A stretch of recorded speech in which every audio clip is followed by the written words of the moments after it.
Hey guys, tonight we settle in beside the least talked about fire in all of Greek mythology. There's no thunderclap, no love triangle, no bloody sacrifice or lion-headed monster waiting in the wings, just a hearth, a flicker, a goddess who never leaves the room but never demands to be the center of it either.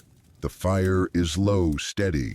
You feel the warmth against your cheeks. A bronze kettle steams quietly nearby. In the shadows, the gods of Olympus argue, flirt, and thunder their way into legends.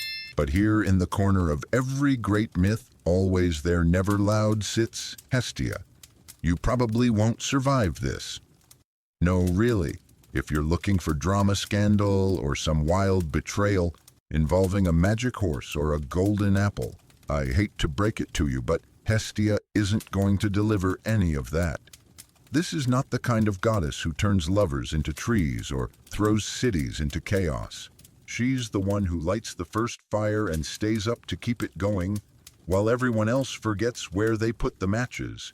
So before you get comfortable, take a moment to like the video and subscribe, but only if you genuinely enjoy what I do here.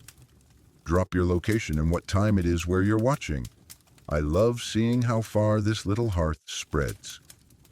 Now dim the lights, maybe turn on a fan for that soft background hum, and let's ease into tonight's journey together. You open your eyes inside a stone courtyard far older than anything Google Earth can find. The air smells like wood smoke and time.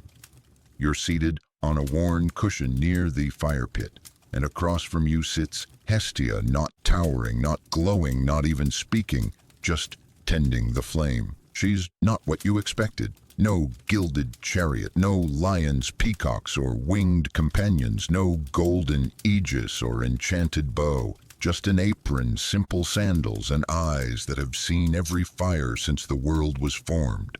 Hestia is the goddess of the hearth, the home, and the sacred flame. She's the firstborn of Kronos and Rhea, older than Zeus, older than Hera, older than that whole Olympian circus. But somehow she never ends up in the spotlight. That's the irony. She's the firstborn and the last mentioned, literally. When Kronos devoured his children to avoid the prophecy of being overthrown, Hestia was the first one swallowed. And after Zeus made Kronos cough them all back up, thank you magical emetic potion, Hestia was the last to come out. First in, last out. Bookends to cosmic indigestion. But she didn't seem to mind. That's Hestia's style. While her siblings bickered for power, Poseidon chasing territory, Hades brooding in the underworld, Hera sharpening her suspicions, Hestia kept the fire going. In fact, many ancient homes believed that if they lit their hearth, Hestia was there. Not symbolically, literally. Every fire had a soul, and every flame began with her. Here's a mainstream historical fact. In ancient Greek religion, every sacrifice began and ended with an offering to Hestia. Even the flashy festivals for Apollo or Dionysus had to start with a quiet nod to the fire, a sprinkle of wine, a pinch of barley. It didn't matter how loud the music got or how wild the dance became, you always began at the hearth. Because without Hestia, nothing could start. Not safely, not rightly. And yet she had no major temples, no giant cult statues, no elaborate epics written in her name. She was worshipped in every home, in every city, precisely because she was the home and the city. Historians still argue whether her invisibility in myths was deliberate, perhaps even revered, as the ideal female virtue, or simply a byproduct of storytelling that favored action over quiet constancy. But ask the average Athenian, and they'd tell you no matter what temple you prayed, in the eternal flame of Hestia burned there first. You watch her now, kneeling by the fire, adjusting the wood. Her movements are practiced patient. You can almost feel time slow around her. The fire doesn't roar, it murmurs, like her. You shift slightly. She looks up. No judgment, no command. Just that calm, unwavering presence. You realize she's not here to impress you. She's here to remain. and that in its own way is its own kind of power.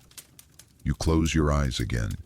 The flame flickers behind your eyelids, and you start to sense the shape of a different kind of myth. One not shouted across the heavens, but whispered through kitchens, baths, and front doors. Because tonight we aren't following the wild ones. We're sitting with the one who stayed. You're still seated by the fire, though the light outside has shifted. Morning, now honey-colored sun slanting through high stone windows, catching motes of dust in midair. The hearth is still going. Of course it is. You didn't think Hestia would let it go out, did you? She's already up, straightening cushions, refilling the oil lamp, tending to a rhythm you hadn't even noticed until now. That's the point. Hestia doesn't announce herself. She moves quietly, like a ritual you forgot you do every day. Today you learn why being firstborn in a family of gods doesn't mean you get to rule anything, especially if you're Hestia. You see, Hestia is the first child of Kronos and Rhea, the original divine couple in Greek mythology.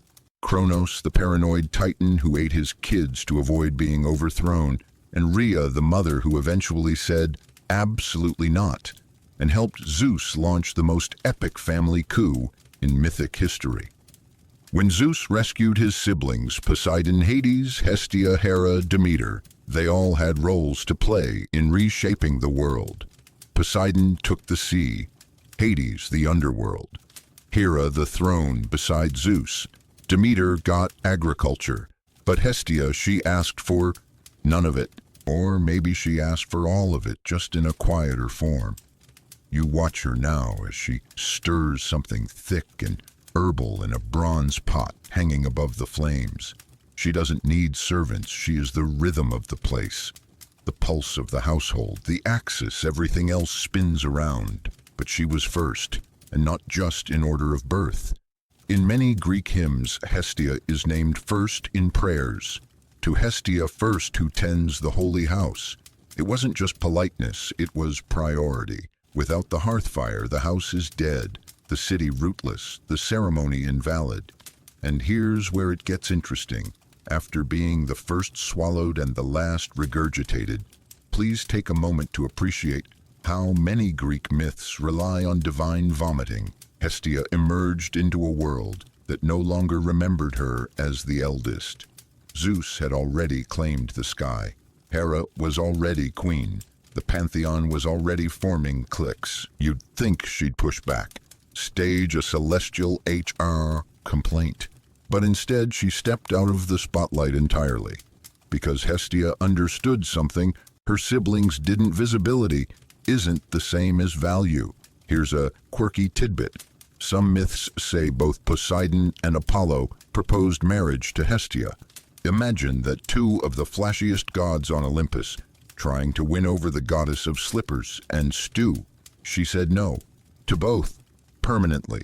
She asked Zeus to grant her eternal virginity. No weddings, no kids, no palace drama, just her fire, her place, her peace. And Zeus surprisingly agreed. That's rare in Greek mythology, by the way. Women didn't often get to say no and have it stick. But Hestia's refusal was different. It wasn't rebellion, it was clarity. Historians still argue whether Hestia's virginity made her powerful in a cultural sense or whether it reduced her to a kind of domestic ideal. But the choice, that was hers, and it granted her something nearly every other deity lacked: stability. While Aphrodite caused wars and Athena plotted strategy and Artemis prowled through forests, Hestia held still, and in doing so she created a center, a place for everyone else to return to. You're beginning to feel it now, that warmth, not the kind that crackles or burns, the kind that lingers, the kind that says, stay as long as you need. You sip from a clay cup she sets beside you. It's something warm, cinnamon and honey, and something green and sharp. Whatever it is, it wakes your limbs while soothing your thoughts. And suddenly, you understand why people didn't write epics about her. She doesn't need to be in the story. She is the setting. In every myth, every journey, every homecoming, Hestia is the unseen room the hero returns to, the hearth that's still lit after years of war, the hand that stirs the pot so the soldier can eat again. That's her magic. She doesn't conquer, she endures. And tonight, or maybe it's morning again, you feel the weight of that endurance like a thick wool blanket over your shoulders. Let the others chase glory. Hestia keeps the light on. The day hums along gently as if the world itself has adopted Hestia's pace. You hear distant chatter from Olympus, some squabble about a stolen chariot or an unpaid bet between gods. But it doesn't reach here. The hearth muffles chaos. You stretch the warmth of the flame still on your skin and notice how the room, this quiet little shrine to constancy, is the calmest place you've ever sat. Today you're learning about something deceptively simple, the hearth that never goes out. Which sounds poetic until you realize it was once an actual daily responsibility. In ancient Greece, households, temples, and city halls kept a fire burning continuously, often for generations. Let it die, and you didn't just lose heat, you lost identity. You watch Hestia now as she carefully shifts coals, adds a piece of dried olive wood, and presses the flame with a curved iron prod. It's not just maintenance, it's mindfulness. Every motion honors the flame's role not as decoration but as center. In ancient homes, the hearth wasn't an accessory, it was the anchor. You picture a typical oikos, a Greek household. Mud brick walls, a roof that leaks in winter, low stools, arranged in a circle, and in the middle, a small fire pit ringed with stones. Not flashy, not holy looking, but sacred nonetheless. Children were introduced to the hearth with offerings. Travelers were welcomed beside it. Decisions, prayers, meals, all began here. And there's the thing, the flame wasn't just physical. It was legal, spiritual, emotional. When a new colony was founded, and the Greeks founded, a lot of them, the settlers, would carry embers from the mother city's hearth to ignite the new one, literally carrying a piece of home with them, across seas and strange lands. That ember said, "We are not lost, we are connected." Historians still argue whether this ritual was purely symbolic or rooted in older pre-Hellenic fire cults. But either way, the effect was powerful. The hearth made exile bearable. It gave shape to the unfamiliar. A flame from Athens still burned in a new city in Sicily, and that meant Athens was still home. Here's something quirky, the Delphic oracle, yes. That oracle had a perpetual flame tended by priestesses, not Apollo's flame, Hestia's. Before prophecy, before sacrifice, before any high-minded riddling, the hearth had to be burning. Even destiny required warmth. You close your eyes and imagine that kind of duty, waking before dawn, checking the coals, shielding them from wind and rain, passing the knowledge down how to bank a flame beneath ash, how to restart it with a breath, and dried time, how to coax heat from what looks like nothing. It wasn't dramatic, it was essential. And that's what Hestia teaches. There's power in repetition, in showing up, in being the one who never leaves, who doesn't need applause or temples with ivory statues to know her own worth. She doesn't burn high, she burns forever. You remember now that Roman houses did the same. The cult of Vesta, Hestia's Roman counterpart, trained Vestal virgins to maintain the city's flame. If it ever went out, the entire community believed disaster would follow. Fires meant continuity, stability, civilization. So of course Hestia chose the hearth, because it's where gods come to rest, where mortals come to begin. You glance at her again. She's seated now, weaving something out of straw, maybe a mat, maybe nothing at all. Her eyes aren't closed, but they're soft, watching the fire, listening to it, almost communing. You wonder if she ever gets bored, tired of being quiet while everyone else gets stories. But the longer you sit, the less that question matters. There's a different kind of satisfaction here, one not built on spectacle or victory, just presence. And isn't that what so many myths lack? Stillness, rest, reflection. Hestia offers that, not as an intermission, but as a foundation. You lean back now, the fire painting your thoughts in amber tones. The room smells like warmed stone and citrus. Outside, the gods are still loud, but in here, the flame lives, and it's enough. The sun has climbed higher now, slanting light through olive trees just beyond the open doorway. Shadows ripple across the stone floor in lazy motion, like they too are caught in Hestia's slow, sacred rhythm. She stirs the fire once more, not because it's dying, but because that's what you do. You tend not when something's broken, but so it stays whole. Today, you're learning why Hestia never married, and why that matters more than any love story ever told on Mount Olympus. You're used to the Olympians behaving, well, like Olympians. Affairs, vengeance, jealousy, flirtation, betrayal. It's practically their favorite family sport. Even the virgin goddesses like Artemis and Athena still command drama, but Hestia, she doesn't even make it into most of the fights.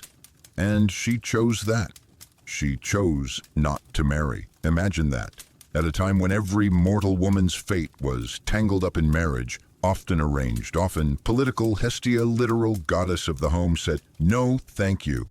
And she wasn't pressured into it. Zeus himself granted her eternal virginity, an oath, a divine exception. Now you may be thinking, okay, but what's the big deal? Artemis was a virgin too. True, but Artemis was wild. She sprinted through forests with wolves and didn't hesitate to turn a man into a stag for catching a glimpse of her bathing. Hestia didn't need sharp teeth or moonlit threats. Her stillness was enough. Here's a mainstream historical fact. In ancient Greece, virginity wasn't just about purity. It symbolized autonomy, control. Virgin goddesses weren't incomplete. They were untouchable, not belonging to any man or even to the chaotic pulls of fate. They stood still while others spun. That's Hestia's power. But don't mistake stillness for passivity. Hestia said no to Poseidon, god of earthquakes and oceans. She said no to Apollo, the glittering god of music and sun, two of the most powerful and charming immortals Olympus had to offer. And she refused them both with grace and silence. You sip warm water from a clay bowl and think that kind of clarity is rare. Here's a quirky detail. Some myths say that when Hestia turned down Apollo and Poseidon, she didn't just walk away. She placed her hand on Zeus's arm and asked to remain unmarried forever. She didn't run, she didn't hide. She asked for stillness, like others asked for thrones. Historians still argue whether this gesture made her less powerful in the ancient imagination, or whether her lack of drama made her all the more divine. But one thing's clear, Hestia never once had to prove herself in war or conquest. Her power came from absence, from all the things she chose not to do. You look at her now as she adjusts a kettle over the flame. The fire crackles low, steady. She doesn't need to say anything. Her whole presence is a soft, enduring no. No to chaos, no to distraction, no to the idea that value must come from visibility. You realize something else. Hestia's virginity isn't the absence of connection, it's a promise. To herself, to the hearth, to the people who depend on that quiet constancy to feel safe. Because the hearth is not a battlefield. It's a refuge. And Hestia, she is its keeper. There's no myth where she storms off. No scandal where she's humiliated. No tale where she's betrayed. And while that makes her harder to dramatize, it makes her easier to trust. You remember the fire again, the one carried from home to colony, the one that never goes out. That's not a coincidence. It's her gift and her lesson. And here it is in a sentence. You don't need to burn brightest to matter most. You sit with that thought. It lingers like warmth in stone, like tea in the bottom of a cup, like flame on the edge of night. Hestia's watching the fire again. You're watching her. Stillness, it turns out, is not the absence of action. It's the choice not to be moved. The light changes again. Late afternoon now, the shadows stretch long like sleepy cats curling across the floor. Somewhere outside, a lyre twangs faintly. The sound doesn't enter the room. Not really. It hovers at the edges, shy of the fire's presence. Hestia doesn't stop what she's doing, folding cloth, straightening cushions, checking the corners of the room for anything out of place. She doesn't direct attention. She creates space for it to settle. Today you find out why Zeus, the thunder-happy king of Olympus, gave Hestia the first offering at every banquet. You'd think that would go to Hera, his wife, or Athena, his brainchild, or even Ares, who definitely would have elbowed his way to the front of the line if he had the chance. But no, it was Hestia. Every time a feast began, the first and last sips of wine, the libation were poured in her honor, quietly, without announcement, as if the gods knew you don't start anything without the one who keeps the world from unraveling. It's not just symbolic. In ancient Greece, Xenia, the sacred law of hospitality, wasn't just a cultural expectation. It was a divine mandate. And guess whose hearth fire marked the beginning of that hospitality? Hestia's. When a guest entered your home, you offered them water, food, and a seat by the fire. You didn't ask questions first. That was considered offensive, and even dangerous, because every guest might be a god in disguise. Zeus protected guests, yes, but Hestia received them. Without her, there was no welcome worth giving. You glance at her now. She's sitting cross-legged beside the hearth, slicing dried figs into a clay bowl. There's something reverent in the way she does it. Not slow, just present. Here's a historical fact. Hestia's flame burned not just in homes, but in Prytania, public buildings that acted like a city's heart. It was where magistrates met, decisions were made, and ambassadors were welcomed. The flame burning there wasn't just decorative, it was Hestia's presence, a literal reminder that the city itself had a soul. And here's a quirky detail. If a new colony was formed, envoys would take a portion of that civic flame embers wrapped in safe containers and carry it across the sea. Upon arrival, they'd relight it in the center of the new community, a restart button from the goddess of continuity, like planting a memory before building a wall. Historians still debate whether the priority given to Hestia was based in ancient pre-Olympian fire cults, or whether it was an Athenian philosophical ideal of order and balance. Either way, she was always first, even in her silence. You think back to that banquet, maybe imagined, maybe half remembered from a fresco. 12 gods seated in a circle of light, toasting themselves, telling stories, making plans. But the wine. The first sip always goes to the one who isn't bragging, the one who isn't debating, the one whose fire keeps the air warm and the shadows long, the one who never leaves the room. That's Hestia, and it makes you think how many people in your own life are like that. The ones who don't demand praise but hold everything together. The ones you forget to thank until the silence gets too deep and cold. She doesn't ask for worship.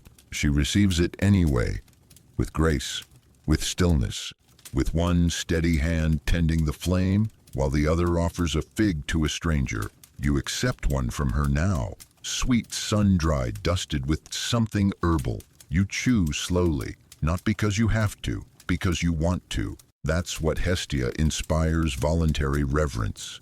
Not thunder, not awe, just gratitude, of the quiet kind. You lean back, the fire flickering low. She doesn't look up, but you swear in that moment she knows. Evening settles in without a fuss.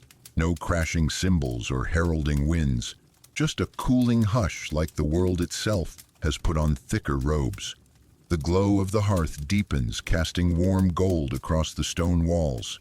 Hestia hasn't moved much, and yet everything around her feels different. A little cleaner, a little calmer. That's her way. She reshapes the room without lifting more than a finger. Tonight you start to understand something curious. Hestia had no temples in the traditional sense, and yet her worship was everywhere. No ivory columns, no towering statues of gleaming marble, No rows of priests singing her name into the clouds. You won't find tourists lining up to pose in front of the temple of Hestia, because Hestia's temples weren't buildings, they were hearths, small, warm, smoke-smudged, the center of a home, the heart of a polis, the first circle of every feast. Wherever fire flickered, she lived. Here's a historical fact. While other Olympian gods had major sanctuaries, Delphi for Apollo, Olympia for Zeus, Eleusis for Demeter, Hestia's sacred spaces were mundane. They existed inside every home, every council hall, every meal prepared with care. Her worship was not centralized because she was already in the center. In many ways, Hestia was a paradox, the most widely worshipped goddess in Greece, with almost no dedicated temples to speak of, and she preferred it that way. You watch her now as she clears away the simple meal, no servants, no magic tricks. Just her humming something so soft it might be the song of the flame itself. There's no need for spectacle. The room is enough. Here's a fringe detail. Ancient altar fires used in public sacrifices were sometimes referred to as Hestia's seat. Not metaphorically, that's what they called them. Her throne wasn't in the clouds or on some enchanted mountain. It was in the warm, smoky center of where people gathered to share food and words and decisions. Historians still argue whether her lack of grand temples means her cult was decentralized and intimate, or if in a way she was above temples altogether. After all, when every fire is yours, do you really need a pedestal? You imagine a traveler arriving in a new city. Before seeking lodging, before meeting a magistrate, they'd stop at the public hearth. They'd offer a pinch of salt or a drop of wine, not to impress, just to belong. That flame was a welcome sign, a silent oath. You are here now, and so is she, and there's something powerful about that. No matter where you went in Greece, you could find Hestia already waiting, not watching from afar. Inside the room, you start to see why she doesn't need temples. Temples create distant marble steps, guarded doors, rituals that separate gods from mortals. But the hearth, that's where everyone sits together. That's where silence isn't emptiness, it's intimacy. You glance at Hestia again. She's kneeling beside the flame, feeding it a few more olive branches. You wonder how many generations did this exact thing, hands nearly identical, hearts just as quiet, offering light into a small space and calling it sacred. You realize something else: she's not in the myths because she's in the moments between them. After the war, before the oath, during the meal, beneath the argument, Hestia is the inhale between verses, the breath that makes the song possible. And tonight, with the fire crackling low and the air cooling around your shoulders, you sit in her temple, a temple made of quiet, of warmth, of the kind of presence that asks for nothing but gives everything. No statues required. The fire sighs as fresh kindling settles in, little snaps and hisses like a language only Hestia speaks fluently. The sky outside is deepening now, plum and indigo, and the faint shimmer of early stars. Inside, the air carries that familiar scent of warmed wood and memory.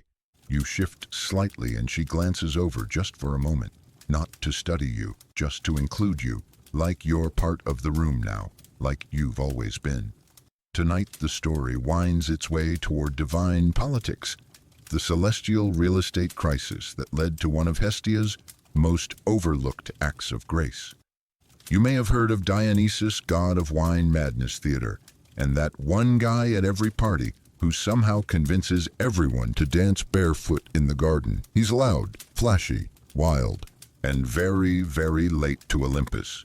He was born of chaos, literally, twice born, stitched into Zeus's thigh after tragedy. When Dionysus finally earned a seat among the Olympians, there was a problem. There were already 12 thrones. One too many gods, one too few chairs. Here's the part that's surprisingly gentle. Hestia gave up hers. No war, no tantrum, no why me monologue. She simply stepped aside, yielding her seat at the divine table so that the wild god could join.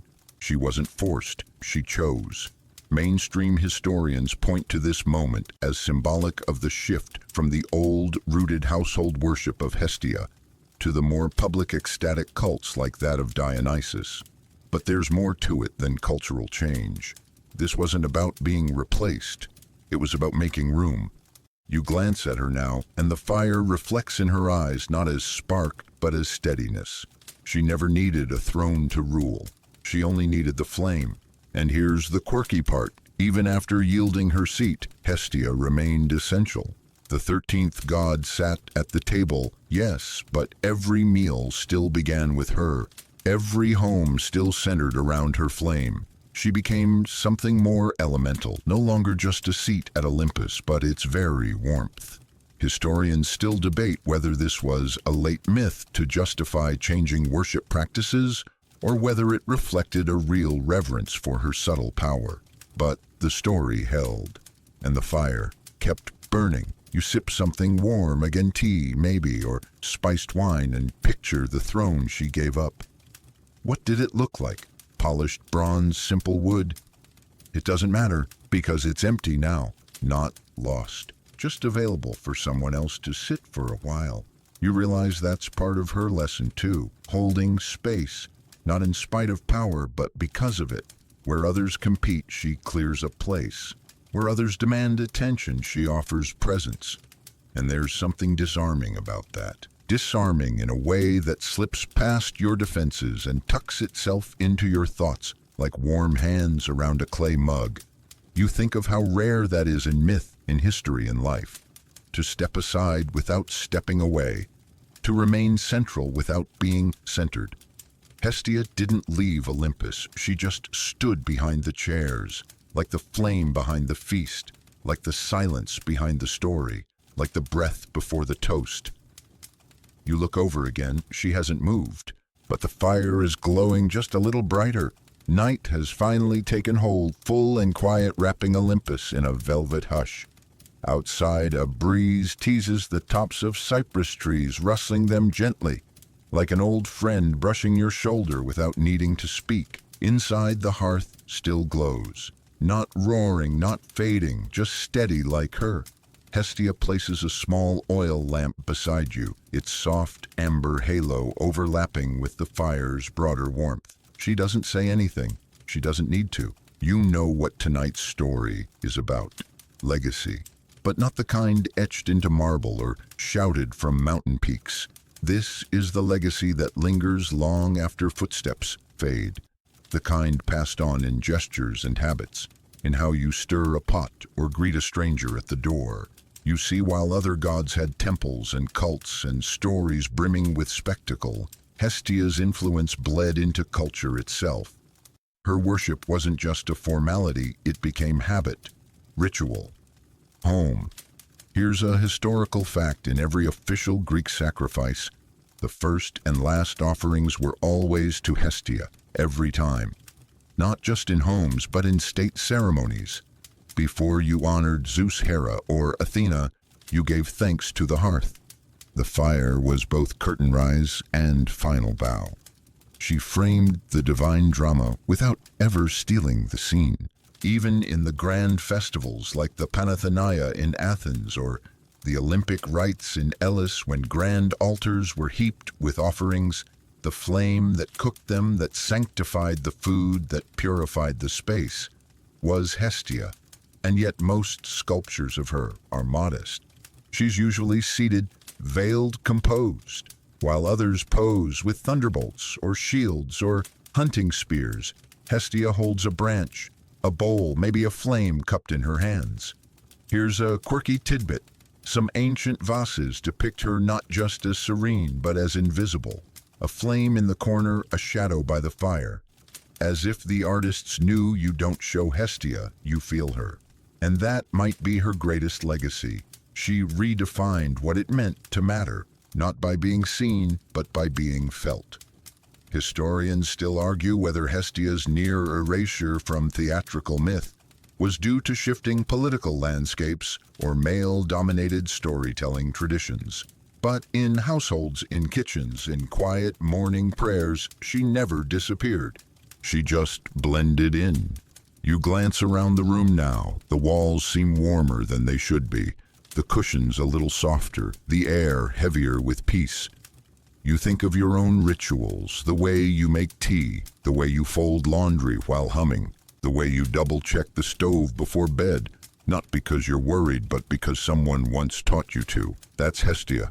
She lives in repetition, in care, in small sacred acts performed without fanfare, and maybe that's why you're starting to trust her more than any of the other gods. She doesn't seduce. She doesn't punish. She doesn't test you with riddles or bribe you with favor.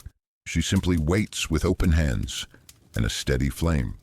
She's the god who stays. And in a world of absences, mythic or modern, that might be the rarest power of all. The fire shifts just slightly. A knot in the log releases with a pop. Hestia looks toward it, nods, and adjusts nothing. She already knows it will settle again. The moon is high now, casting silver lace across the floor, but the hearth holds its own. A soft, breathing gold that refuses to compete with the stars. You sit cross-legged beside it, listening to the steady pulse of warmth, the occasional crackle like an exhale. Hestia hums a tune you don't recognize, but it feels old, older than temples, older than Olympus, maybe older than even story itself. Tonight you're tracing the line between Hestia's flame and civilization's spine. You've heard the myths, of course, the battles and betrayals, the births from heads and the curses turned to stone. But what kept everything going while all that divine chaos unfolded? What bound the fraying edges? The hearth. Here's a mainstream historical fact. In Greek society, the hearth was not just where meals were cooked, it was a legal symbol. When a child was adopted into a family, they were brought to the hearth to signify their inclusion. Not the dining table, not the bedroom, the hearth. The fire made it real. It wasn't just symbolic, it was transformational. And here's a fringe detail for you. Some records from rural villages in ancient Arcadia describe rituals where ashes from the family hearth were mixed with soil and spread over new fields as a kind of blessing. It wasn't just warmth, it was fertility continuity grounding. You literally grew your future from the same fire that cooked your past. You look at Hestia now, and suddenly she doesn't feel like the goddess of home and hearth. That sounds quaint. She's more like the original civil engineer, the quiet architect of trust. Because without someone to hold the center, everything else spins apart. The more you sit with her, the more you realize she doesn't need stories written about her. Her myth is lived. In every meal cooked with care, in every argument that pauses, because the soup might boil over in every child, lulled to sleep by the rhythm of a parent's stirring spoon. Historians still argue whether this centering of Hestia in domestic life was a true theological reverence or simply convenience, the domestication of divinity. But does it matter? She wasn't waiting on a cloud. She was tending the fire while everyone else played God, and she still is. You run your fingers lightly over the stone hearth, now feeling the warmth even in the grooves and cracks. Not just heat, memory. This stone remembers every fire it's held, every story whispered around it, every silence shared. Hestia catches your gaze and tilts her head slightly, not a smile, not a question. Just acknowledgement. You're learning. Slowly, like everyone does, like you're supposed to. There's something in that gaze that reminds you of childhood, of rooms you don't visit anymore but still dream about, of kitchens that smelled like roasted garlic and burnt bread, of voices that said, "Come in," without needing to say anything at all. You realize that Hestia isn't nostalgia. She's the reason you have nostalgia, because she gave shape to belonging, boundaries to memory, a place for people to come back to even if they didn't know they'd left. You breathe in deeply, the fire responds with a low hum, and once again, without ceremony or spectacle, Hestia becomes the most important presence in the room. The coals are red now, no longer flame but glow, a pulse, not a blaze. You could almost believe the fire is alive, breathing, just a little slower than you. The logs have collapsed into themselves, not dead, just transformed, like everything in her orbit. Tonight, Hestia doesn't move much. She just tends. You barely notice the shifts, the small tap of an iron poker, the brush of her fingers against the edge of a log. Nothing dramatic, just enough, always just enough. Tonight you come to understand that Hestia's fire wasn't just warmth, it was law, not the kind scribbled by lawmakers and enforced with shields, but something older, ritual law, moral gravity, the sort of rules that settle deep into your bones before you even know you're following them. In ancient Greece, the hearth marked the literal center of a home. Architecturally, spiritually, legally, from it, everything else extended outward, the walls, the meals, the lives. Here's a historical fact: during public oaths, or solemn decisions, especially at the state level, participants would stand before Hestia's flame. To swear before her was to bind yourself not just to the gods, but to the order of things. You weren't promising Zeus you'd behave. You were promising the fire you wouldn't burn the world down. The concept was so sacred that even asylum was tied to it.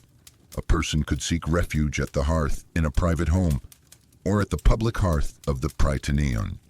Touching the fire or the altar beside it made you untouchable, at least temporarily. That's how powerful Hestia was. She didn't wield weapons, she wielded paws. Here's a quirky tidbit: in some festivals, especially among rural Greek communities, hearth fires would be ritually extinguished and then reignited using sacred embers from a central flame. The fire was never allowed to die unintentionally, but it was sometimes reborn as part of the ritual cycle. The people didn't fear the dark, not exactly, but they respected the cost of letting the fire go out. Historians still argue whether this practice was purely symbolic or a holdover from pre-Olympian fire cults. Either way, it speaks to Hestia's central role in continuity. She wasn't just the beginning, she was the thread. She wove each day to the next, each family to the polis, each meal to memory. You sip from a small ceramic cup, some herbal infusion steeped beside the embers. It tastes like thyme and fennel, and something you can't name but recognize. Maybe home has a flavor after all. Hestia adjusts her shawl, rising briefly to check the windows. The breeze has shifted. She notes it without alarm, just acknowledgement, the kind you only learn from watching the world long enough to stop trying to change it. You wonder what laws you carry in you, laws you never wrote but obey anyway. The ones about being kind in a kitchen, about not raising your voice during dinner, about waiting until everyone is served before you take your first bite. You never thought of those as divine, but maybe that's her whisper too. Hestia doesn't need scrolls or laws carved in stone. She writes in warmth, in habit, in stillness. And you begin to see her fire wasn't a symbol of power, it was power. The kind you never see coming because it's always been there. The room has cooled just slightly. Not cold, Hestia would never allow that, but cooled enough to remind you of the night outside the hush beyond the walls. The kind of quiet where you hear your own heartbeat in your ears and the weight of every moment becomes easier to hold. The fire doesn't need tending right now. It's perfect. So she sits back, straight hands resting in her lap, like the world can take care of itself for a moment if the center holds still. Tonight you witness how Hestia's presence extended not only through homes, but into cities, shaping how people related to each other, how strangers became neighbors. You see, the Greeks didn't just worship her at home. She was the invisible glue of public life. Here's a historical fact: in every polis there was a communal hearth, usually in the Prytaneon, the town hall, or civic center. This flame represented more than warmth or ritual. It represented the soul of the city. As long as it burned, the city was alive. If it went out, that was a spiritual crisis, not just a logistical one. New officials took office beside it. Peace treaties were signed in its glow. Foreign ambassadors offered gifts to it before meeting any human leaders. Think about that. The flame got the first audience. And here's a quirky custom from Thasos, one of the many Greek islands. Before starting any new public construction, a bridge, a road, even a well, priests would take embers from the city's sacred hearth to bless the site. No paperwork, no ribbon cutting, just fire. A tiny reminder that all things begin and return to her. Historians still argue whether this civil reverence stemmed from Hestia's own mythic power, or whether the myths evolved to fit the social customs that made cities function. Either way, the results are the same. People built their lives around her, without needing her to say a word. You turn your head, and she's still there. Maybe you expected her to vanish when the stories got big, to step aside for thunder and prophecy and war.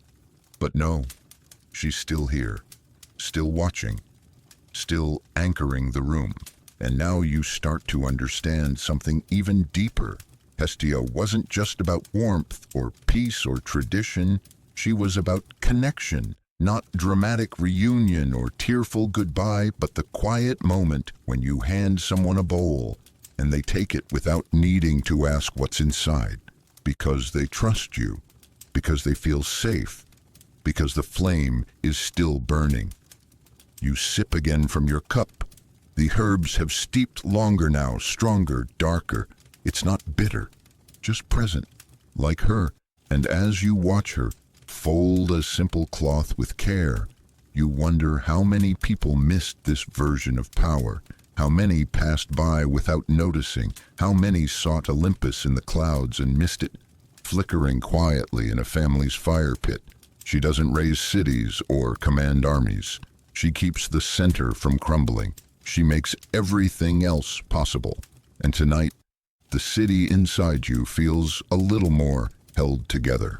There's a soft creak from the wooden floorboards, no urgency, just the house settling around the steady heart of its flame. You lie on your side now, elbow-propped, cheek warmed by the fire's hush. Hestia doesn't speak, but her presence fills every corner, like scent, like time, like safety. And tonight, the flame flickers in your memory, lighting up the stories where Hestia appears so briefly it's easy to miss her. But she's there, always, at the edges, holding it all up. You remember the tale of Prometheus, the fire thief. He brought flame to humans stolen from Olympus, punished for eternity. A drama of defiance and consequence. But here's the twist. Once the fire was gifted to mankind, it was Hestia's domain it entered. She didn't resist. She didn't rage. She simply accepted that now this gift was part of her stewardship. Here's a mainstream historical fact. In classical Greek cosmology, Prometheus's fire was not just metaphor. It was literal technology, the spark of civilization craft knowledge. But it needed a home, a keeper, a center. Hestia became that keeper. It's like a parent adopting someone else's wild gift and raising it with quiet discipline. She didn't light the match, but she kept it from burning the house down.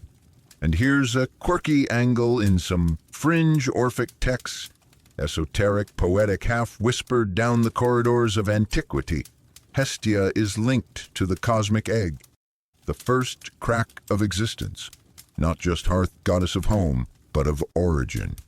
The central stillness before the cosmos uncoiled. Historians still argue whether this cosmic version of Hestia was a late addition, an obscure sect's invention, or a lost truth preserved only in fragments, but it fits. Doesn't it? You think of her now, not just in a cottage or temple, but at the heart of the universe. A flame before there was wind to stir it. Still, waiting, patient.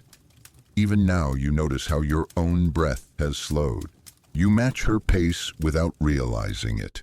Like a student copying the rhythm of a teacher, not through instruction but by presence. You watch the fire, how it moves without moving. It dances but never runs away. It stays, like she does. And now you think of how her myth touches every other god's story. When Ares returns angry and raw, he stops at her fire first. When Hermes tires from running, he rests beside her. When Apollo's songs turn melancholy, he plays softer in her presence. Even Dionysus, wild and joyful, drinks more slowly when she's near. She doesn't command it, she just is. And in her being, others learn to become. The fire snaps gently, a knot in the log gives way, the light bounces against the far wall. You remember the tale of Hestia giving up her seat for Dionysus, not just stepping aside, but welcoming him. You wonder now if that was less sacrifice and more invitation. You wonder how many people you've invited just by staying lit, how many you've calmed simply by refusing to flare up, how many have felt safe near you without knowing why. That's Hestia's gift, and it's starting to live in you too. You wake from a momentary doze, unsure if you've slept or simply drifted into the rhythm of the flame. The room hasn't changed. Hestia hasn't moved, but something has a deeper calm, like your pulse now beats in sync with the fire itself. You stretch a little slowly, like someone remembering their own body after forgetting to notice it. Tonight, Hestia shows you what it means to return. Not in grand gestures or tearful reunions, but in the way a person walks into a room and exhales differently, like they've stepped into something they never had to explain. That's what home is. And Hestia is home. In Greek ritual, the hearth wasn't just a symbol of welcome. It was a physical marker of belonging. And not just for family, for strangers, for wanderers, for the newly arrived. Here's a historical fact. When founding a new colony, Greek settlers would carry sacred fire from the mother city's public hearth to the new settlement.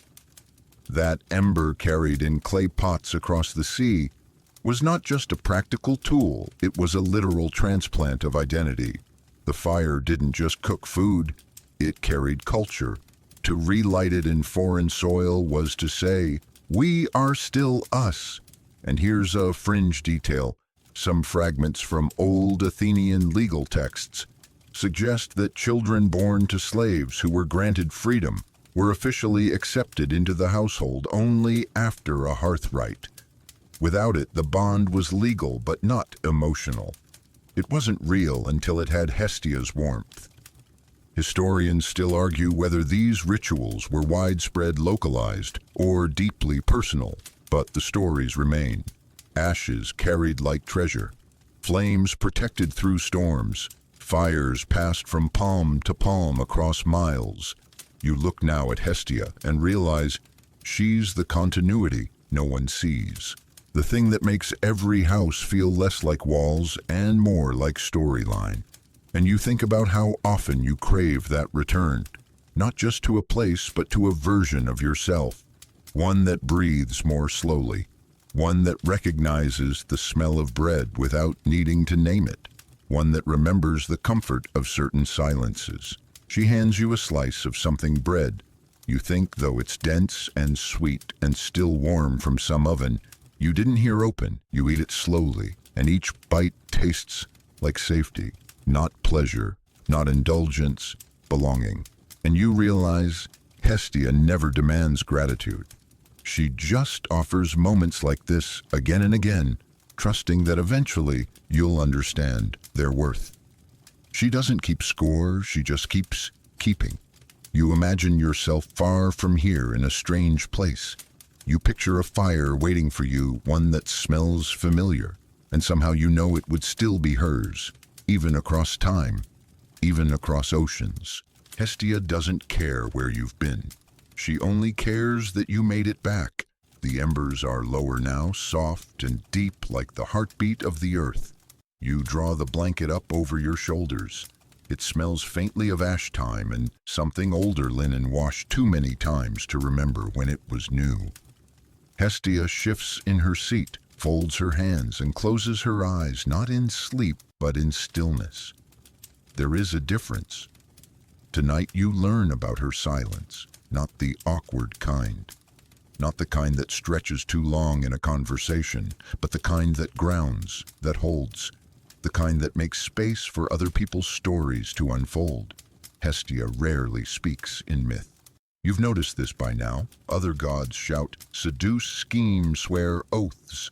Hestia, she listens, and somehow her silence says more than any stormy proclamation. Here's a historical fact. There are no major epic poems dedicated to Hestia, no Homeric battles, no tragic betrayals. But every other myth assumes her presence.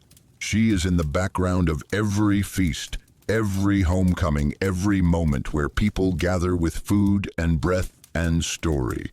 The poet Hesiod gives her a few respectful lines. Homer mentions her in passing, but she is never the drama. She is the backdrop that makes drama possible. And here's a quirky tidbit. Some mystery cults, especially those connected to Demeter and Persephone, included a hidden figure at their altars. No name, no face, just a small bowl of flame set aside in silence. Scholars suspect this was Hestia, the unspoken sacred, the flame that doesn't need fanfare to be holy. Historians still argue whether this silence in the record was reverence, neglect, or a deliberate theological positioning that her power came from absence, from not contending, not striving.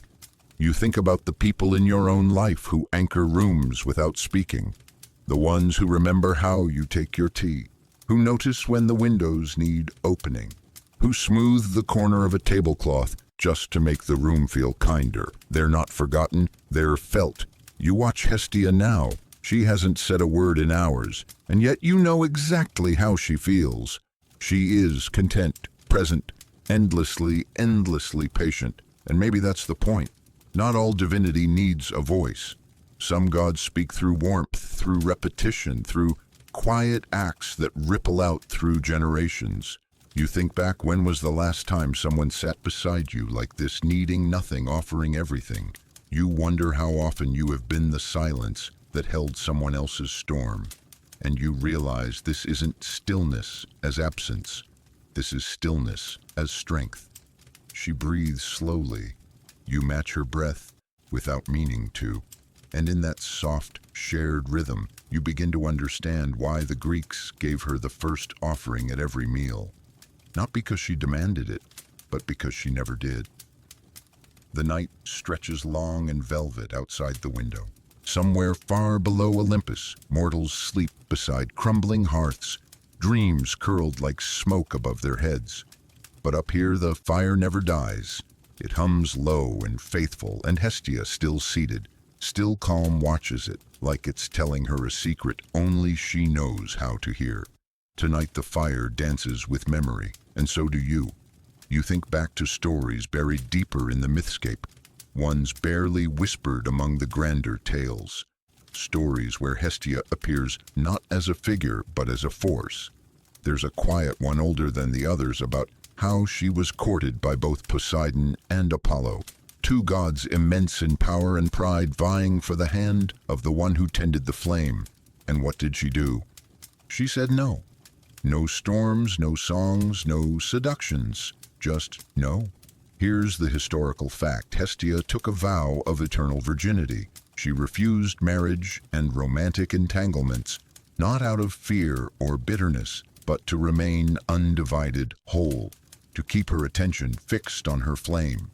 Zeus himself honored her choice, granting her a place at the center of Olympus, literally and figuratively. This was not renunciation. It was focus, and in ancient Greek cosmology that choice gave her a kind of stability that the more dramatic gods lacked. She was not pulled by lust or ambition. She held.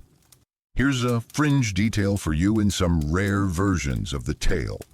It's said that when Hestia made her vow, the Olympian hearth burned brighter, as though the flame itself acknowledged the sacredness of her decision. Fire honoring fire.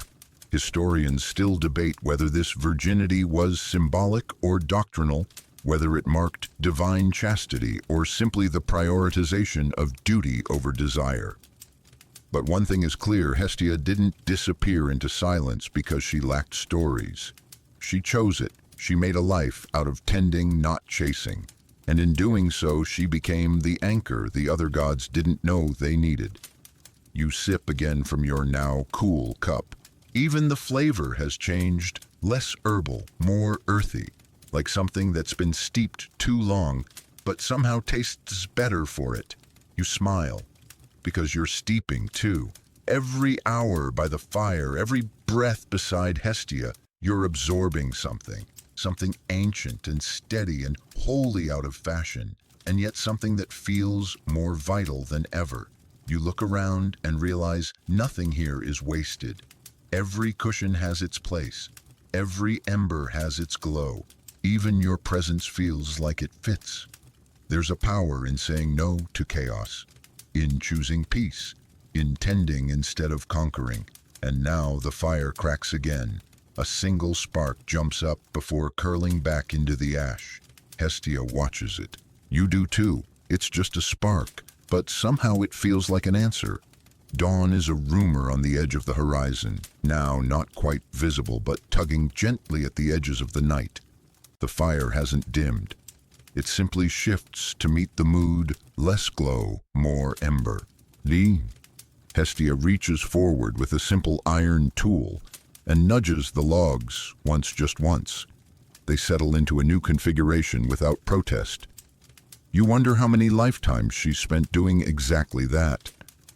This morning, if you can call it that, she shows you something different. Transfer. Because for all her steadiness, all her rootedness, Hestia isn't static. She moves not in body, but in flame, from house to house, city to city, across generations. Her power lies not in clinging, but in continuity. You think of the way Greek brides were sent off to their new households, not just with blessings or dowries, but with fire taken from their mother's hearth, lit, protected, carried across thresholds, a flame passed on like a name. Here's a historical fact: this bridal fire wasn't metaphorical. It was real, physical, transported in special vessels, clay, insulated, sacred. A new home couldn't begin until the bride relit her own hearth with this flame. That was Hestia's presence saying you're not alone. You came from something. You carry it now. And here's a fringe tidbit. Some rural families in Thessaly, according to scattered fragments of oral tradition, claimed their hearth fire had never gone out since the time of their great-great-grandparents. They kept it alive through births, wars, droughts, relit it during earthquakes. They even took shifts, at night, children included, to make sure it lived. Historians still argue whether these unbroken flames were literal or symbolic exaggerations. But either way, the point remains: Hestia was the goddess of continuity, and continuity requires attention. Someone had to stay awake. You turn back to Hestia, and she meets your gaze, not piercing, not probing, just present. Her eyes say, "Can you be the one who stays, the one who tends, the one who chooses to keep the light going even when no one's watching?" You don't answer out loud, but she seems to hear you anyway. There's a satisfaction in this kind of devotion, not glamorous, not viral, but real, like the way a garden responds to quiet care, or the way a song becomes sacred because you hum it every morning without fail. You're learning that Hestia doesn't just pass on warmth, she passes on meaning. Every time a fire is rekindled, it's not just heat that's inherited, it's intention, it's presence, it's saying this matters, even when it doesn't look like much. You think of all the people you've never thanked for keeping lights on, for making tea, for closing windows before the storm hit, for setting out one extra plate at dinner. You think maybe Hestia was living in their hands, and now maybe she's living in yours. The sun has breached the edge of the world, just barely. Light filters in through a high, narrow window, pale gold diffused by linen curtains. It doesn't compete with the fire. It joins it. Two flames, one ancient and one arriving fresh each day, touching like old friends in the quiet. Hestia watches this meeting of light without commentary. but you sense she approves. This morning you think about beginnings, not the flashy, trumpet-blaring kind. Not the dramatic breaks or declarations, but the slow, honest starts. The kind where someone kneels, lays two twigs across each other, and tries to catch a spark. That's how Hestia operates, and you realize something. She wasn't just part of Greek religious life. She opened it. Here's a historical fact. At nearly every sacrificial ritual or public feast in ancient Greece, the first offering went to Hestia, always. Before Zeus, before Athena, before any of the more popular deities, a small portion of the food or a sip of wine would be placed into the fire as tribute, not because she demanded it, but because you didn't dare begin anything without her. She didn't need fanfare. She was the fanfare. Quiet, consistent, expected, and essential. And here's a quirky detail. In some temple complexes, archaeologists have found altars dedicated to Hestia, placed not at the center but at the entrance, like a divine foyer. Her flame greeted you first and watched you leave. She was the bookends to every holy experience. Historians still argue whether this was standard across the Greek world or a regional practice that spread due to Hestia's symbolic weight. But what matters is the pattern before anything meaningful began. The fire was acknowledged. Even now you start to notice how you begin your days. Is there a moment of stillness? A breath before the storm of schedules? A light turned on for no other reason than to soften the morning that might be her? You remember how, in earlier myths, even the gods themselves wouldn't eat before Hestia's offering had been made. Not out of obligation, but respect. She was the keeper of beginnings. The flame that made every other act sacred. You think of how many times you've rushed into things, conversations, decisions, projects, without lighting any internal fire first, without arriving in your own presence.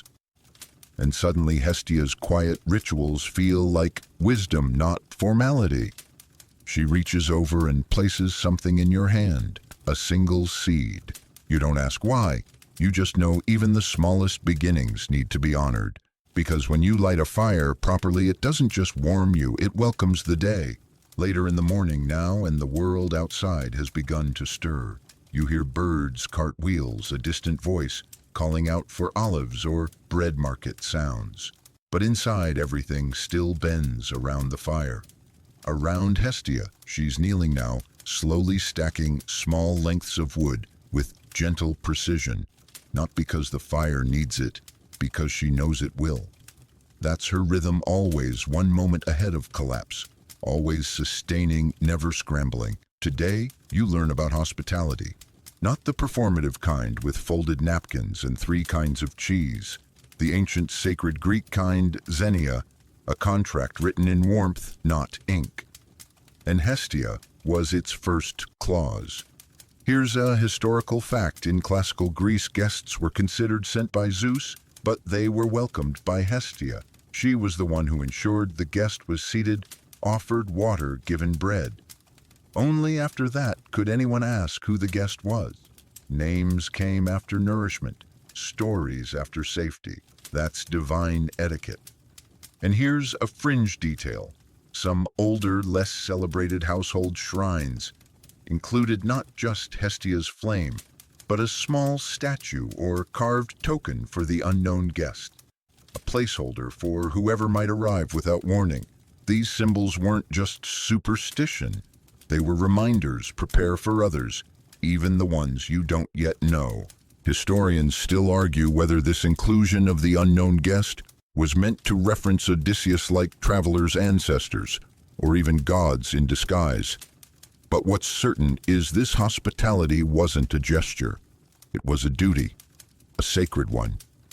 And Hestia sat at the center of it. You think of all the places where you've been offered water before questions, bread before assumptions, and how those moments softened you. You wonder if someone lit a little fire for you in those moments, even if only in spirit. Hestia leans back now, satisfied with the fire's new structure. She doesn't ask for thanks. doesn't need applause. She's made room again. That's what hospitality really is, room. In a house, in a heart.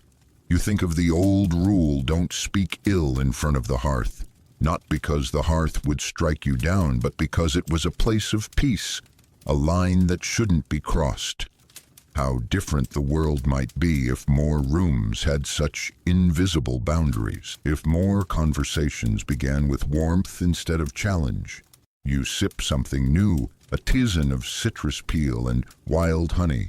It brightens your tongue but doesn't demand attention, like a welcome that doesn't need to be flashy to be sincere. And Hestia smiles not at you, but at the space between you. She's done her work. The guest has arrived. The fire is steady. The silence is whole. The afternoon has unspooled itself across the sky, now long and lazy like a cat stretched across warm stone. You've stopped keeping track of time. It doesn't matter here. The fire holds it all morning, night, memory, expectation. Hestia hasn't left her post. She's moved. Yes, adjusted pillows, poured a cup, checked the flame, but she hasn't left. She never does.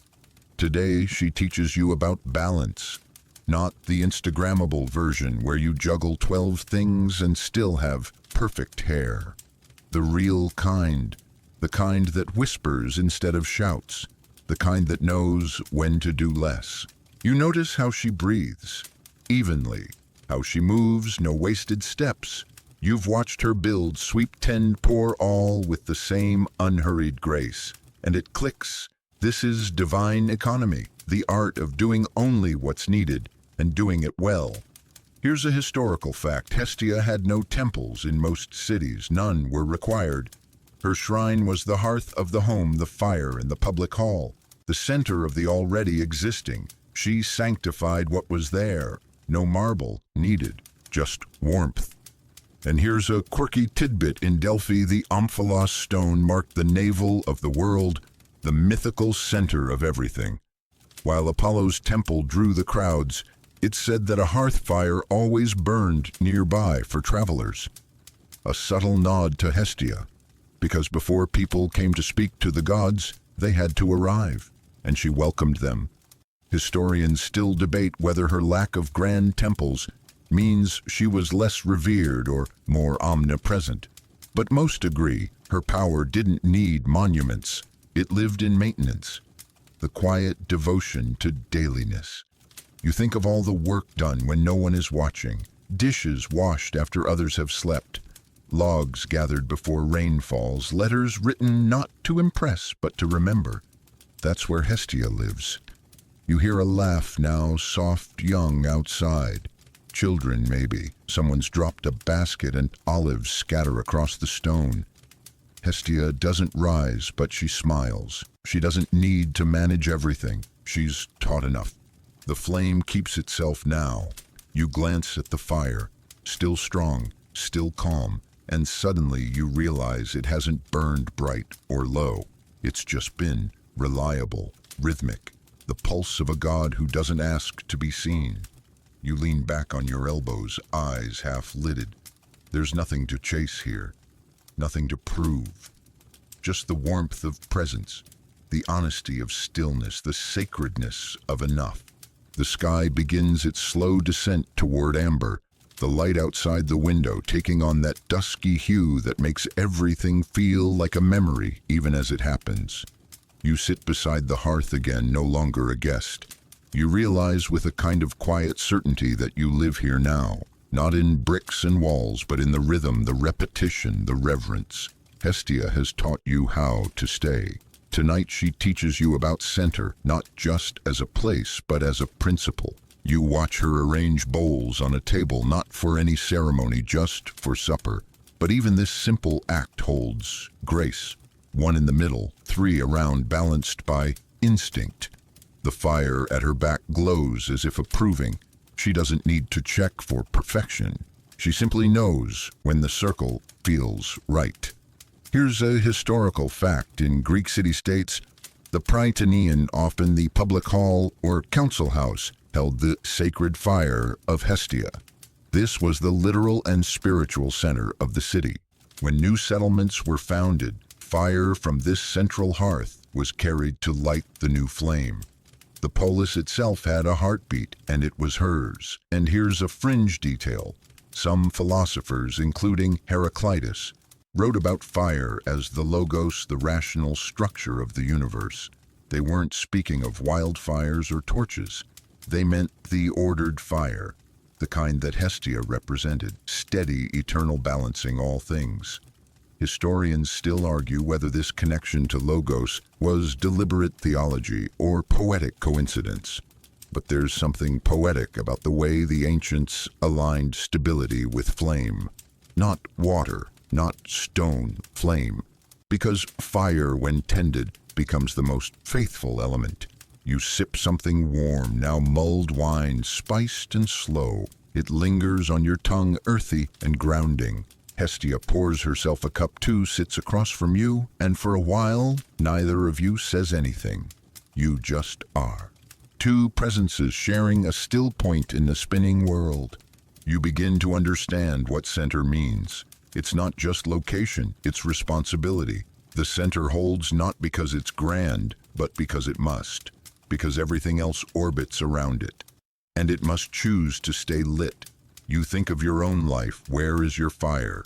What centers you when things tilt or spin too fast? Is it a practice, a person, a quiet hour before sunrise? Maybe it's the part of you that listens more than you speak. That steadies others without needing recognition. That shows up when the world starts fraying at the edges.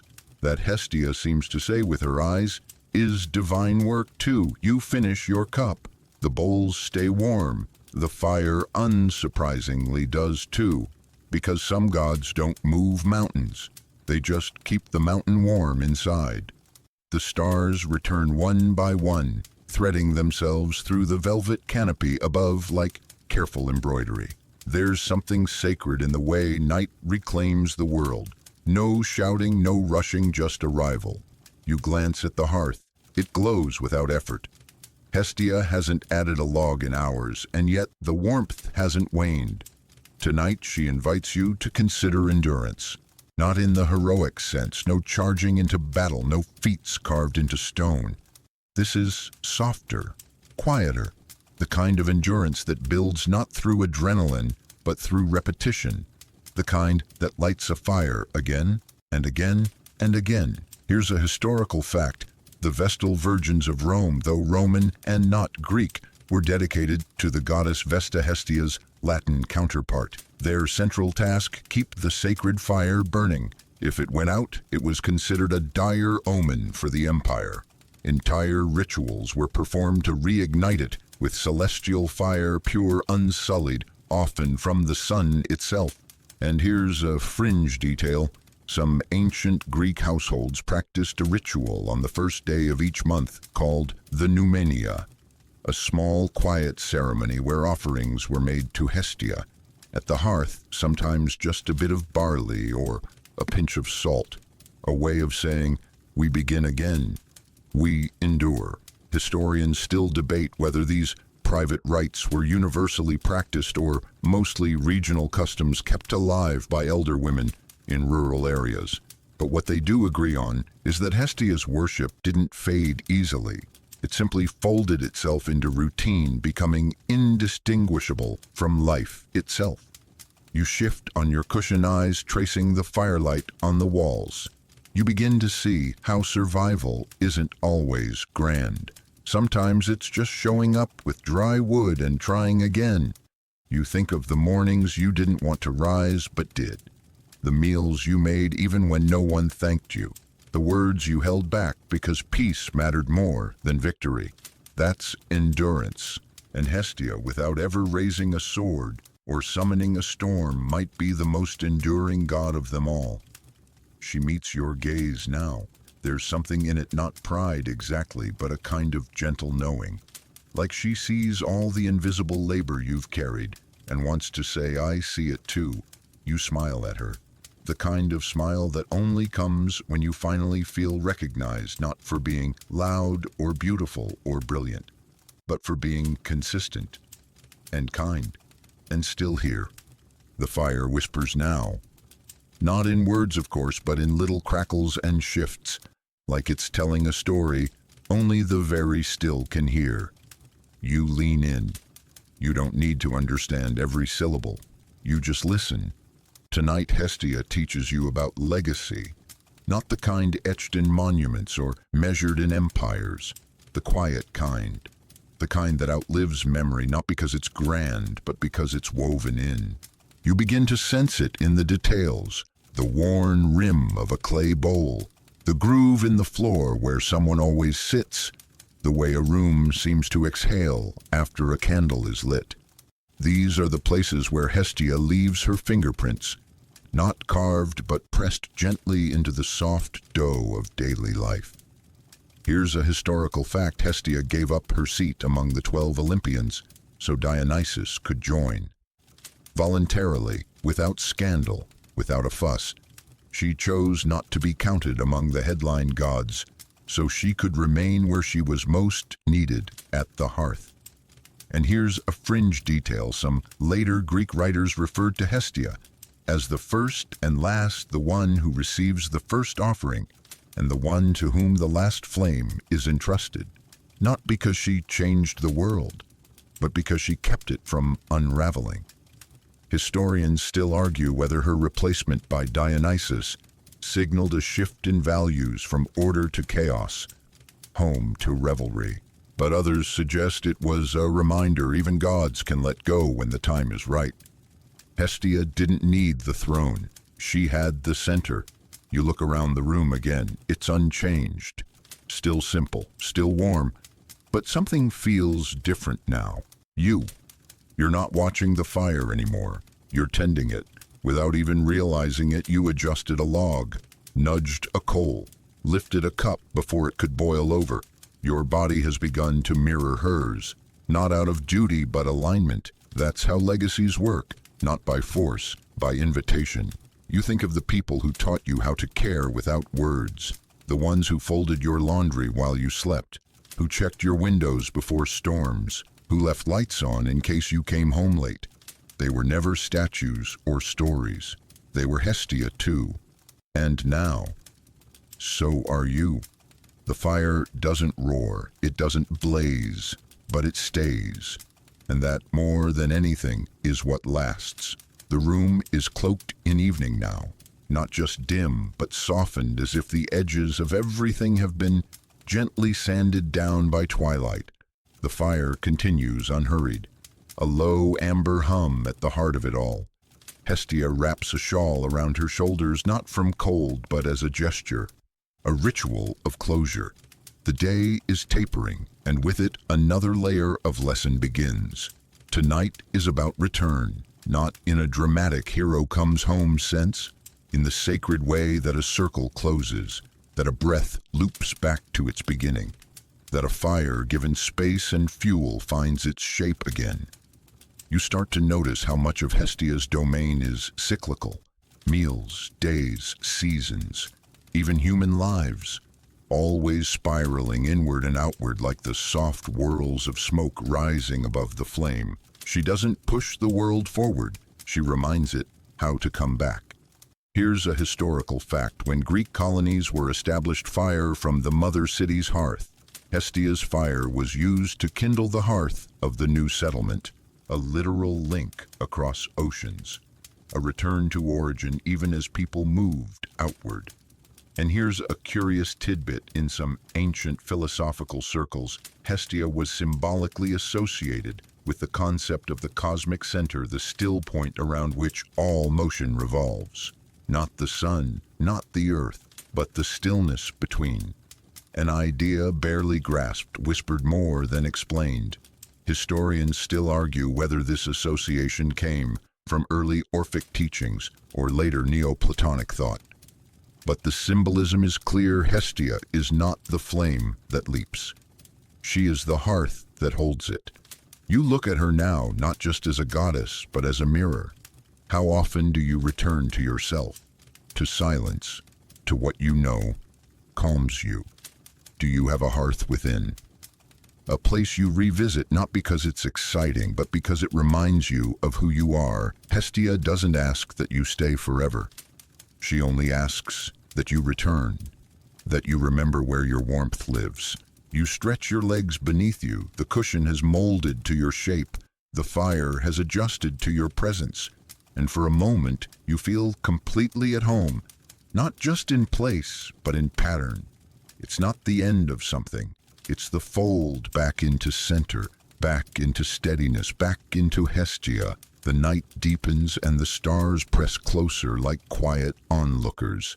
The hearth is lower now, coals nestled in amber shadows. Hestia doesn't speak. She doesn't need to. Her silence is a kind of communication fuller than words, more generous than explanations. You shift your weight slightly, not from discomfort, just to feel the texture of the mat beneath you. Straw cotton, maybe a thread of something older. The scent of smoke lingers in your hair. It's not unpleasant, it's memory. Now you're noticing her movements are nearly invisible. She lifts a pot from the edge of the coals, tilts it just so, pours something into a shallow bowl. Maybe it's broth, maybe it's tea. Whatever it is, it's warm and it's for you. She hands it to you like someone passing on a family recipe, not flashy but known, sacred because it's been done before. And here, quietly folded into a bowl, is the truth of Hestia. She doesn't invent fire. She keeps it. She doesn't shout history. She preserves it. She doesn't command loyalty. She cultivates it. Through small, repeated gestures, mainstream mythology often forgets her. No wars, no affairs, no revenge plots or flashy metamorphoses, but households remembered her. Cities invoked her, and temples, even as they crumbled, still carried the soot of her flame on their stones.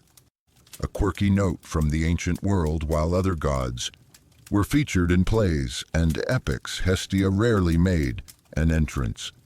But in household inscriptions and offerings, her name shows up again and again, sometimes misspelled, sometimes abbreviated, but always present. Like handwriting from a grandparent that still makes you smile. Historians still debate whether Hestia's role was diminished by later writers due to shifting societal values or because her archetype didn't fit the drama-loving public. But those who study ritual, not theater, insist she never left. She just never needed to compete. Tonight you believe that, because here's the thing, drama ends, but a hearth endures. You sip slowly, the warmth spreads, not like a jolt, but like fog lifting gently. It spreads into your chest, your arms, your thoughts. You imagine a world where every home holds a version of this moment. Quiet, shared, enough. Hestia watches you, not judging, just holding space. You realize she's been doing that all night, and maybe your whole life without you even knowing. You exhale. It smells like cinnamon, like wood, like time, and you realize she doesn't ask to be seen. She just asks to be felt. The room is nearly still now. Even the fire seems to breathe slower, like it too is preparing for sleep. You sit with Hestia in this hush, and for the first time all night, you think you understand what reverence means. Not awe inspired by lightning bolts or towering statues, but by presence. Unbroken, unbothered presence. She gestures toward a small, cracked oil lamp near the corner. You hadn't noticed it before. It's not ornate, just terracotta etched with a pattern that time has almost erased. She picks it up, fills it with oil, and touches it to the hearth. A new flame dances to life. And just like that, another lesson begins. Tonight is about transmission, not in the grand world-altering sense, but in the small, personal one. A candle lit from another, a story whispered to a child, a kindness remembered at the right time. Here's a historical fact. In many Greek homes, the hearth fire was never allowed to die out unless it was ritually extinguished and rekindled from a pure source, often another sacred flame.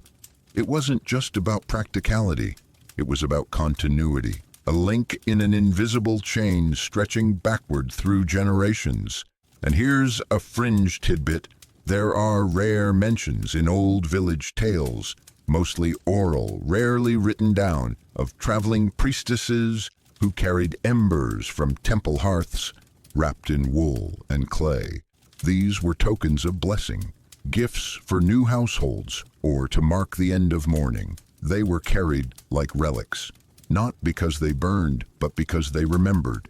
Historians still argue whether these stories are folklore or faded truths from rituals lost to time. But you can't help but imagine it, a woman crossing rocky terrain, cloak pulled, tight hands cupped around the ember of a god. You look back at Hestia, who now places the lit oil lamp in front of you. She doesn't say what to do with it.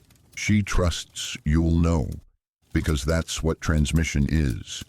Not control, trust. She trusts that you will carry her flame, not because she asked, but because you felt what it can do, how it can change a space, a moment, a person, and suddenly all the old stories make sense. The ones where gods demanded temples, statues, hymns, and the one where a goddess gave none of those things but stayed anyway, stayed in kitchens, stayed in cradles, stayed in the pause between a question and an answer, because that's where life happens, and she more than any other chose to live there. You hold the lamp now. It's warm, lighter than you expected, but it carries something heavy, something holy. The final hours of the night have arrived, not with fanfare, but with softness. The sky has turned velvet black, and the stars no longer twinkle, they watch. Even the fire has lowered itself, no longer dancing, but glowing in quiet companionship. You and Hestia sit together as if time itself has folded in to listen. Tonight she offers her final lesson. Stillness, not stagnation, not silence for its own sake, but the kind of stillness that anchors, that wraps itself around chaos and says, you may spin, but I will not. You've seen this in her all along, the way she responds without haste, the way she moves without ripple, the way she allows things to end without sadness, because endings are simply another shape of continuity. Here's a historical fact. In later philosophical interpretations, Hestia came to symbolize not just the hearth, but the immovable center, the idea that at the heart of all motion is something that remains. It's found in the Stoics. The Platonists even hinted at, in Aristotle, the concept that permanence exists not through power, but through constancy. And here's a lesser-known note. Some ancient mosaics depict Hestia, seated, always seated, never running or gesturing wildly. A robe draped a hand, open eyes half lowered. She was the only Olympian rarely shown standing, because she didn't need to. Her domain came to her. Historians still debate whether this visual consistency was intentional or simply artistic shorthand, but either way, it reinforces the truth. She is the root, the baseline, the frequency everything else tunes to. You sip your drink, again cooled now, but not empty. Nothing here is ever empty. It's just waiting to be filled again. You notice how your own breath has slowed, how your heartbeat has followed, how your thoughts, once layered and noisy, now flow like a quiet stream under moonlight. This is what she's given you, not knowledge exactly, but orientation. You know where center is now, not as a place on a map, but as a posture in your soul. And maybe that's all you've ever really needed. Hestia doesn't speak. She stands. She places another log on the hearth, not because the fire is out, but because it shouldn't be. She walks toward the back of the room, pauses in the doorway. The lamp you carry flickers in response, and then she nods. Not goodbye, just go on. You're not her follower. You're her continuation. The hearth is yours now. Keep it warm. Keep it steady. And when the world forgets its center, be the one who remembers. And now, as the final coals sigh into their own glow, you let the hush deepen. The night is full, complete, not heavy, not dark, but soft, like wool pressed gently against your thoughts. You feel it now, don't you? That rhythm Hestia taught you not through words, but by simply being. A rhythm of breath, of warmth, of stillness that does not fear the end because it knows the fire like morning always returns. You lean back once more, palms resting on the matte fingertips, brushing the edge of stone worn smooth by time and memory. Outside, the world will begin again soon. The cartwheels, the voices, the sun slanting across shutters not yet opened. But for a little while longer, this space is yours. This hearth, this warmth, this quiet that doesn't ask you to think or speak or do. Only to be. The flame pulses low.